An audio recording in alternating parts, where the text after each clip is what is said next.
అహ్మదాబాద్ విమాన ప్రమాదం నుంచి ఒకరు బయటపడ్డారు. స్వల్ప గాయాలతో రమేష్ బిశ్వాస్ ఆసుపత్రిలో చికిత్స పొందుతుండగా బీజే మెడికల్ కాలేజీ హాస్టల్లో పలువురు విద్యార్థులు మరణించారు.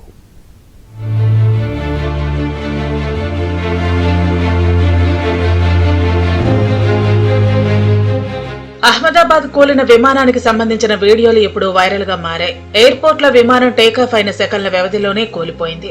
అందుకు సంబంధించిన వీడియోను ఎయిర్పోర్ట్ అధికారులు విడుదల చేశారు. ఇక విమాన ప్రమాదం నుంచి ఒక వ్యక్తి ప్రాణాలతో బయటపడినట్లు అహ్మదాబాద్ సిపి జిఎస్ మాలిక్ తెలిపారు. 11A నెంబర్ సీట్లోని ప్రయాణికుడు రమేష్ బిశ్వాస్ సజీవంగా బయటపడగా ప్రస్తుతం అతనికి ఆసుపత్రిలో చికిత్స అందిస్తున్నారు. గత కొన్నేళ్లుగా బ్రిటన్లో ఉంటున్న రమేష్ ఇటీవల ఇండియా వచ్చినట్లు వెల్లడించారు. విమాన ప్రమాదంలో తన సోదరుడు మరణించాడని ఆవేదన వ్యక్తం చేస్తున్నాడు.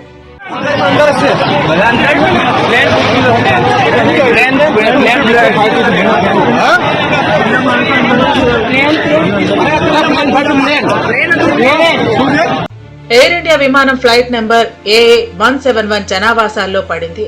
దీనిలోని కొన్ని భాగాలు అక్కడే ఉన్న BJ medical college UG hostel భవనాలపై పడటంతో భారీ ఎత్తున మంటలు చెలరేగాయి. ఈ ప్రమాదంలో పలువురు విద్యార్థులు మృతి చెందగా స్థానిక సివిల్ ఆసుపత్రిలో 50 మందికి పైగా విద్యార్థులకు చికిత్స అందిస్తున్నట్లు గుజరాత్ అధికారులు తెలిపారు. ప్రమాదం జరిగిన నిమిషాల్లో సహాయక సిబ్బంది అక్కడికి చేరుకోవడంతో పలువురిని సురక్షితంగా బయటకు తీశారు. విద్యార్థులు భోజనాలు చేస్తున్నప్పుడు ఈ ఘటన చోటు చేసుకోవడంతో మెస్ లో ప్లేట్లు, ఆహారం చిందరవందరగా పడిన దృశ్యాలు వైరల్ గా మారాయి.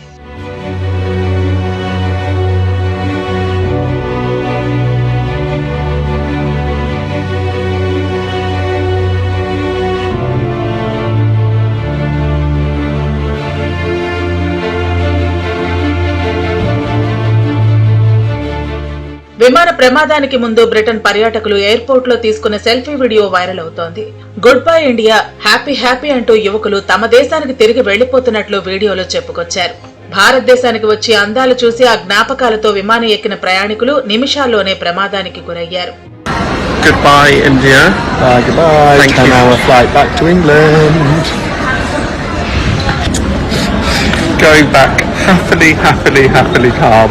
అహ్మదాబాద్ విమాన ప్రమాద ఘటనపై ఎయిర్ ఇండియా యాజమాన్యమైన టాటా గ్రూప్ స్పందించింది. మరణించిన వ్యక్తుల కుటుంబాలకు పరిహారం ప్రకటించింది. ₹1 కోటి చొప్పున ఎక్స్గ్రేషియాగా అందించనున్నట్లు వెల్లడించింది. గాయపడిన వారి వైద్య ఖర్చులను కూడా తామే భరిస్తామని తెలిపింది. ఈ మేరకు Tata Sons chairman N Chandrasekaran ప్రకటన విడుదల చేశారు. ఎయిర్ ఇండియా ప్రమాద ఘటన మమ్మల్ని తీవ్రంగా కలిచివేసింది. ఆ బాధను వ్యక్తపరచడానికి మాటలు కూడా రావటం లేదన్నారు. బీజే మెడికల్ కాలేజీ హాస్టల్ నిర్మాణానికి తమ వంతు తోడ్పాటు అందిస్తామన్నారు. ఇదిలా ఉంటే ప్రమాద స్థలాన్ని కేంద్ర హోంమంత్రి అమిత్ షా పరిశీలించారు. ప్రమాద వివరాలను అధికారులను అడిగి తెలుసుకున్నారు.